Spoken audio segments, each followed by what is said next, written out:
কি হয়েছে তোমার? অফিসে কোনো ঝামেলা হয়েছে? আমার ভালো লাগছে না সুজাতা, আমি রিজাইন করব।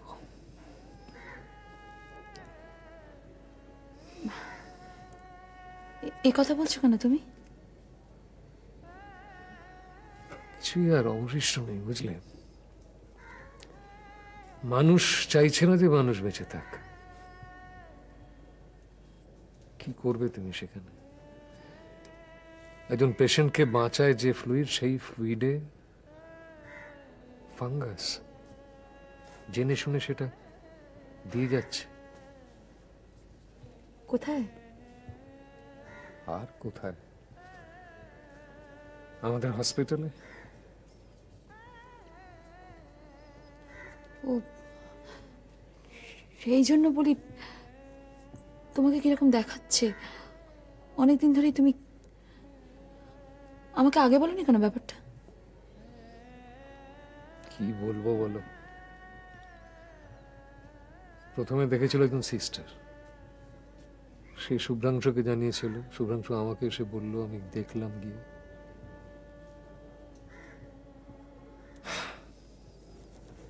তারপর? তারপরটা আরো মারাত্মক। আমি সেই স্যাম্পল টেস্টে পাঠালাম। রিপোর্ট এসছে? হ্যাঁ, রিপোর্ট এসছে, যা আসার কথা ছিল, ফাঙ্গাস পজিটিভ রিপোর্ট। তার মানে তো ব্যাপারটা ভীষণ রিস্কি। সুজাতা, তুমি জানো না তাই বলছো। এই ফ্লুইড যদি একজনের শরীরে যায় তাহলে তার মৃত্যু অনিবার্য। সিএমও জানে? সিএমওকে সমস্ত জানিয়েছি। উনি আকারে ইঙ্গিতে যা বললেন তার মানে হলো রিপোর্টটা চেপে যেতে। কি বলছো তুমি? শুধু তাই নয়, যে স্যাম্পলটা ছিল, যে বোতলটা, সেটাও কায়দা করে আমার কাছ থেকে সরিয়ে নিলেন। তার মানে তো তুমি আর মুভ করতে পারবে না? পারবো নাই তো, আমার হাত পা বাঁধা।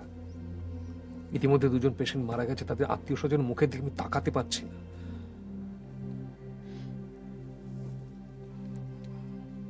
এর জন্য তো তুমি দোষী না।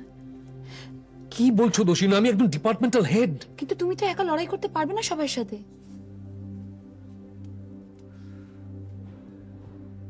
আর যদি নাও হতাম, আমি তো দেখছি একজন ডাক্তার হিসেবে আমার আমার পেশেন্ট আমার চোখের সামনে মারা যাচ্ছে। একটা অ্যান্টিফাঙ্গাল স্টার্ট করা এত এত কস্টলি, সবাই সেটা পারে না। আমরা সেই সাপোর্টটা দিতে পারছি না। কি করবো বলো? চোখের সামনে একজনকে মরে যেতে দেখছি, আমার কোনো উপায় নেই। আমাদের নিজেদের দোষে সেটা হয়েছে, অথচ সেটা বলতেও পারবো না। কি করে আমি থাকবো সুজাতা? আমি পারছি না। আমি রিসাইন করবো। আমি আর পারছি না।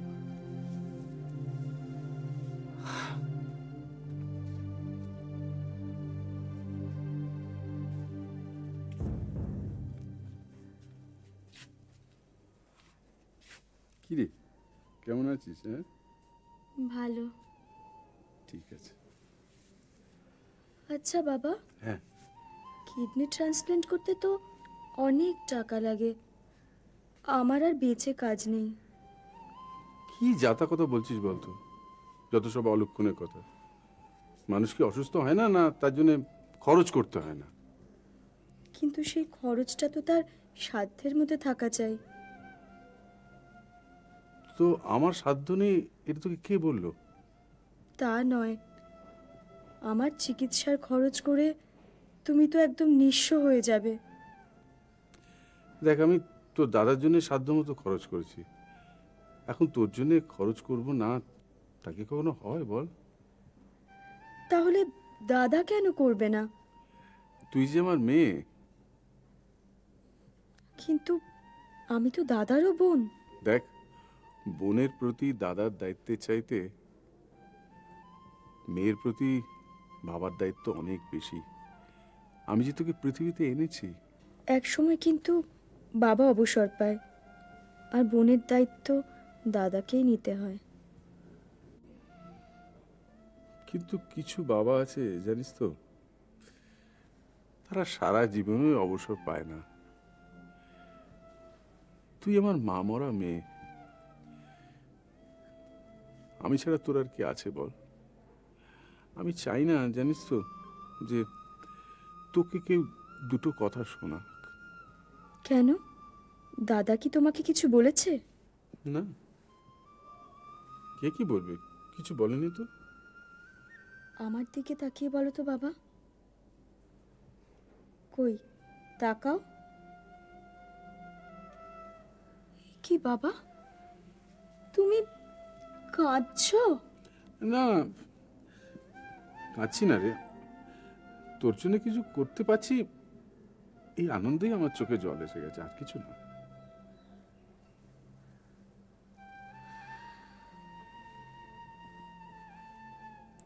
কিন্তু বাবা, অত টাকা তুমি পাবে কোথায়? সে ঐশ্বর্য আমার আছে, সে একান্তভাবে আমার নিজের, আর তোরই সেটা প্রাপ্য, জানিস তো। তুই চিন্তা করিস না, আমি তোকে ভালো করে তুলবই। আসতে পারি? আসুন। নমস্কার, আমার নাম ডক্টর নক্ষত্র রায়, আমি স্পন্দন থেকে আসছি। নমস্কার। নমস্কার, বসুন। আমি একটা বলুন বলুন, আপনার জন্য কি করতে পারি আমি? পেডি ফ্লুইড আর ব্লাডের স্যাম্পল পাঠিয়েছিলাম টেস্টের জন্য, ফ্লুইড। ফাঙ্গাসের। হ্যাঁ হ্যাঁ হ্যাঁ, কিন্তু সে টেস্ট তো হয়ে গেছে। Anyway, কোনো রিপোর্ট কিন্তু আমাদের কাছে এখনো আসেনি। ব্যাপারটা সেটল, তাই। সেটেলড মানে? মানে অ্যালিগেশনে কোনো মেরিট ছিল না, তাই ওখানে শেষ হয়ে গেছে। অ্যালিগেশনের মেরিট ছিল না মানে? ফ্লুইডের মধ্যে ফাঙ্গাস পাওয়া গেছে, সেই বটল আমাদের, সেই স্যাম্পল আমাদের কাছে আছে, মেরিট নেই বলছেন কি? আমি কি মিথ্যে বলছি ডক্টর রয়? ঠিক আছে, আপনার সামনে এটা তুলে ধরছি, আপনি নিজের চোখে দেখুন। যদিও এটা কনফিডেন্সিয়াল ফাইল, তবু আপনি দেখুন। আপনার চিঠি, আমার টেস্ট রিপোর্ট, আর শেষে ডক্টর লাহিড়ী মানে আপনাদের সিএমও কি লিখেছেন। তিনি অনেক খোঁজ খবর নিয়ে জেনেছেন যে পিডি ফ্লুইডের কোনো ফাঙ্গাস ছিল না।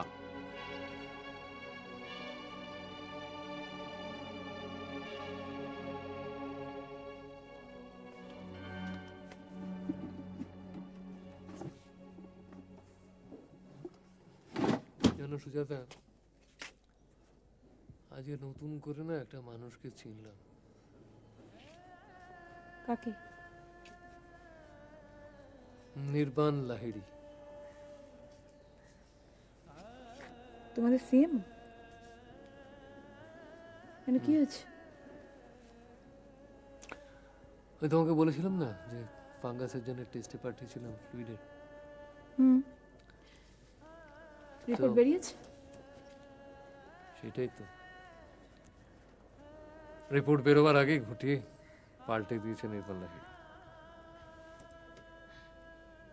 কি বলছো কি তুমি?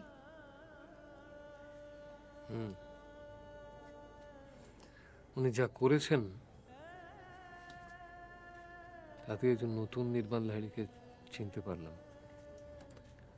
অত্যন্ত একটা অসৎ ঠক লোক।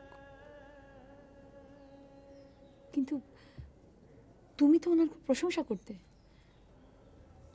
বলতে ভীষণ সৎ, স্ট্রেট ফরওয়ার্ড, পার্সোনালিটি আছে। সবটাই মুখোশ,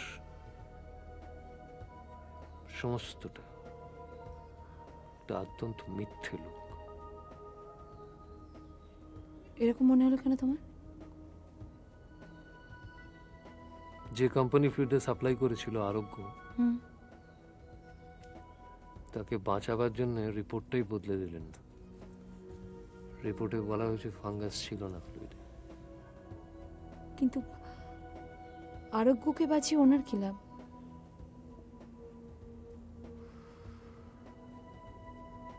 আরোগ্য যাতে ব্ল্যাক লিস্টেড না হয়, ব্যাপারটা যাতে জানাজানি না হয়, তাহলে সমস্ত হসপিটালে রিজেক্ট করবে তাকে। আর ওর ব্যক্তিগত লাভ বলো তো কি? কি? এতদিন তো কাজ করলে মার্কেটিংয়ে, বুঝতে পারছো না? প্রচুর টাকা।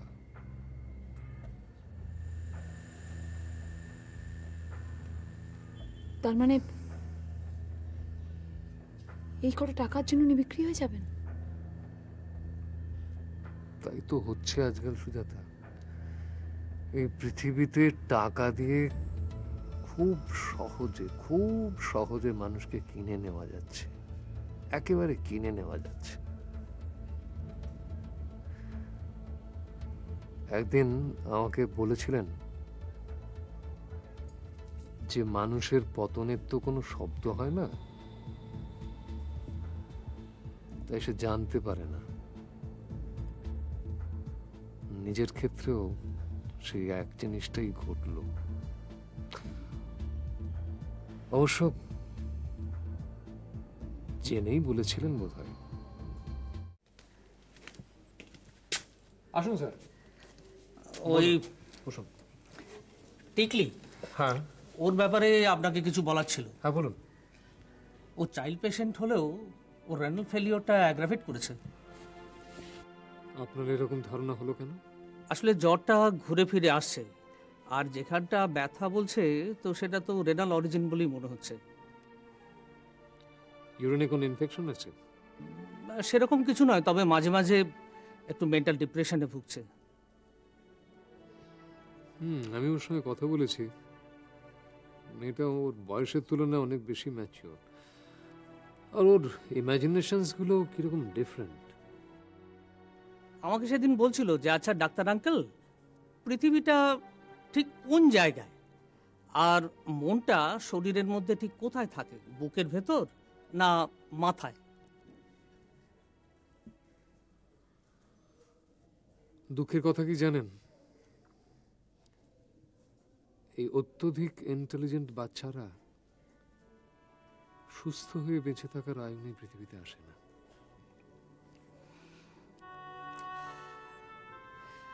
এই সত্যটা বোধহয় আমার থেকে কেউ বেশি জানে না। আমি তখন সিউড়িতে পোস্টেড। আমার অসম্ভব ব্রিলিয়েন্ট 5 বছরের ছোট্ট ছেলেটা হঠাৎ মারা গেল।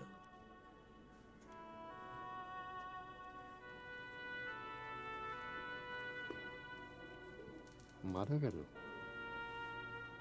কেন? লিউকিমিয়া।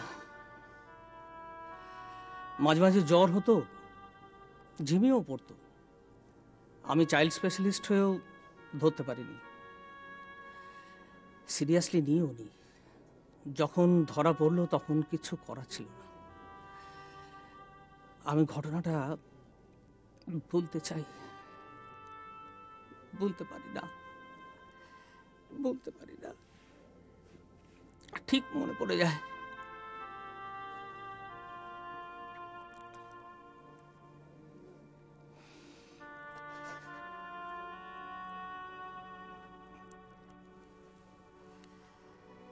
সকলেই আমাকে ভাবে যে আমি একটু বদমেজাজি, খিটখিটে।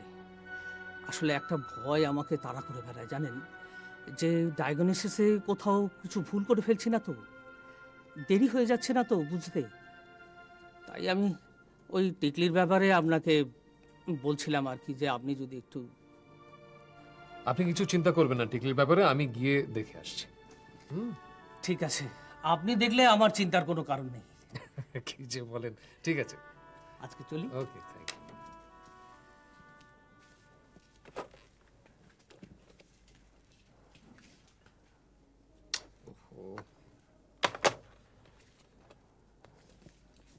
এতক্ষণে অরিন্দম কহিল বিষাদে। এই তো কি মাইকেল মধুসূদন আওড়াচ্ছ নাকি? আচ্ছা, আওরাস্যটা তো ভদ্র শব্দ না ভাইটি? কেন? মধুসূদনও বলবে, আওড়াবাবু বলবে, এ তো হতে পারে না। বলো মধুসূদন থেকে কোট করতেছেন। ও, তা অরিন্দম বিষাদে কি কহিলেন? ধর্মের কল বাতাসে নড়ে। আজকে এই পেপারের একটা খবর নিয়ে আমি খুব উত্তেজিত। উত্তেজিত? মানে ওই খবরটা তো, হ্যাঁ হ্যাঁ, ওই ইস্টবেঙ্গল মোহামেডানকে 3 গোলে হারিয়েছে, আমি জানি তো, দারুণ খেলে। ইস্টবেঙ্গল, মোহামেডান, মোহনবাগান ইত্যাদি প্রভৃতির খেলা নিয়ে উত্তেজনার বয়স আমার পোলাপান বয়সেই কেটে গেছে। এই উত্তেজনা ফুটবল যুদ্ধ না, জীবন যুদ্ধ। যারে বলে ধরো গিয়ে ইসে ইসে, হ্যাঁ ইসে। আরে বাবা, নিউজটা কি সেটা বলবে তো? আর নিউজটা হচ্ছে যে can't you remember Mrs Majumdar? Mrs Majumdar, আমি একটু হিন্টস দিয়ে দিই। ওয়াইফ অফ রাঘব Majumdar, mother of Ahvan Majumdar, relation with our ex boss Ramesh Khanna, Ramesh Khanna minus by রাঘব মজুমদার। ও, তুমি নন্দিতা মজুমদারের কথা বলছো? এই তো স্মৃতি খুলেছে খোকনের। আসলে ব্যাপার হচ্ছে ওই নন্দিতা মজুমদার জিতে গেছে 80 লাখ টাকার ফৌজদারি কেস উইথড্রন। নন্দিতা মজুমদার বেকসুর খালাস। এই ঘটনাটাই আমার একটু উত্তেজিত করে তুলেছে আর কি। ও, তা সেনগুপ্তদা, এই বয়সে উত্তেজনাটা ঠিক হবে? মানে হিতে যদি বিপরীত হয়ে যায়? না না, এই উত্তেজনা বলতে যা বোঝাচ্ছ সে উত্তেজনা না। এটা হচ্ছে একটা, মানে আমি জিতে গেছি। তুমি জিতে গেছো? হ্যাঁ। এর সঙ্গে জিতে যাওয়ার যে কি সম্পর্ক আমি বুঝতে পারছি না।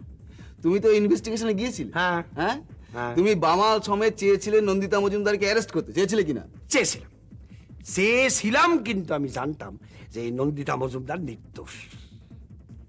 মেয়েটা বড় দুঃখী। আসলে স্বামীটা অপদার্থ। আমাদের রমেশ খান্নার ফাঁদে পড়ল, উপায় ছিল না। মেয়েটা সে আবার মা যখন, তাই আর কি একটু বিপদে পড়ে গেল আর কি। তোমার সঙ্গে যোগাযোগ আছে? আমার সঙ্গে যোগাযোগ মানে আমি ওরে একটা ফন্দি দিয়েছিলাম। ফন্দি দিয়েছিলে? হ্যাঁ। কিরকম শুনি? হ্যাঁ, সে ফন্দিটা তোমার শোনার মতো না। কেন? ওইটা বড়দের ফর অ্যাডাল্টস। এই তুমি আবার সেই সুযোগ বুঝে বড় ছোট আরম্ভ করো। হ্যাঁ, জানতে লাগবে না। ও সেনগুপ্তদা, নোটিশটা দেখেছো? নোটিশ? হ্যাঁ। কিসের নোটিশ? চাকরির। চাকরি গেছে নাকি আমার? না না, চাকরি মানে এই করছে যে ইন্টারভিউ। ও তাই? হ্যাঁ, এই ব্যক্তিত্ব সম্পন্ন, হ্যাঁ, শিক্ষিতা, হ্যাঁ, অফিস সুপারিনটেন্ডেন্ট চাই। ব্যক্তিত্ব সম্পন্ন, শিক্ষিতা। বয়স কত চাইছি? ওই তো অ্যাবাউট 40। তাহলে তো হয়ে গেল। কি হয়ে গেল? মৃগাঙ্ক সেনগুপ্ত, তোমার ফন্দি নাম্বার 2 স্টার্ট করে দাও। আসতে পারি? হ্যাঁ, আসুন, বসুন। আপনি ডেকেছিলেন আমাকে? হ্যাঁ, আপনার ঘরে ফোন করেছিলাম, ফোন বেজে গেল। আমি তো রাউন্ডে ছিলাম, ওই 2জন পেশেন্টকে অ্যান্টিফাঙ্গাল স্টার্ট করা হয়েছে সেই কারণে। ঠিক আছে, এখনো এরকম পেশেন্ট এখানে আছে নাকি? আর 2জনকে সাসপেক্ট করছি। সাসপেক্ট করছেন মানে আপনি ডেফিনিট নন? না, ডেফিনিট নয় এই কারণে, কারণ ফাঙ্গাসটা ডিটেক্টেড হওয়ার আগেই তো ফিল্ডটা স্টার্ট করা হয়েছিল। I see. দেখুন, এই পেশেন্টদের রিলেটিভদের এই ফাঙ্গাসের ব্যাপারটা জানাবেন না। কথা বলছেন কেন? ব্যাপারটা কনজিউমার কোর্ট পর্যন্ত গড়াতে পারে, তাতে রিস্ক আছে। গড়ালই বা কিসের রিস্ক? একটা কোম্পানির ফ্লুইডে ফাঙ্গাস, তার টেস্ট রিপোর্ট আমাদের কাছে আছে, স্যাম্পল আমাদের কাছে আছে। আমার তো মনে হয় এটা নিয়ে একটা হইচই হওয়া উচিত। ডক্টর রয়, আপনার বয়স কম, তাই আপনি ব্যাপারটা ঠিক বুঝতে পারছেন না। কোর্ট কিভাবে যে আমাদের নেগলিজেন্স প্রমাণ করে দেবে আপনি ধরতে পারছেন না। তারপর সেই কাঠগড়ায় দাঁড়াও, কম্পেনসেশন দাও, হসপিটালের বদলাম, না না না, ওসবের মধ্যে যাবেন না। সেভ দ্য পেশেন্টকে বাঁচাবার চেষ্টা করুন, নো ফার্দার। কিন্তু ডিপার্টমেন্টাল ইনকোয়ারি তো একটা হবে। আমি তো টেস্টের জন্য স্যাম্পল পাঠিয়েছিলাম। তার কোনো রিপোর্ট ওরা আপনাকে পাঠিয়েছে? না, অরিজিনাল রিপোর্টটা অফিসিয়াল চ্যানেলে পাঠাবে, একটা ডুপ্লিকেট আমাকে দিয়েছে, অর্ধ সত্য। সেটা একটা নোট সমেত আপনার কাছে আমি ফরওয়ার্ড করেছি। ও, চোখে পড়েনি, আমি পরে দেখে নেব। তবে আমার মনে হয় যে অ্যাজ সিওমও আমার মতামত তোরা জানতে চাইবেই, তখন কিন্তু আমার কমেন্টটা খুব দায়িত্ব নিয়ে আমাকে করতে হবে। দেখে দেখা যাক কি হয়।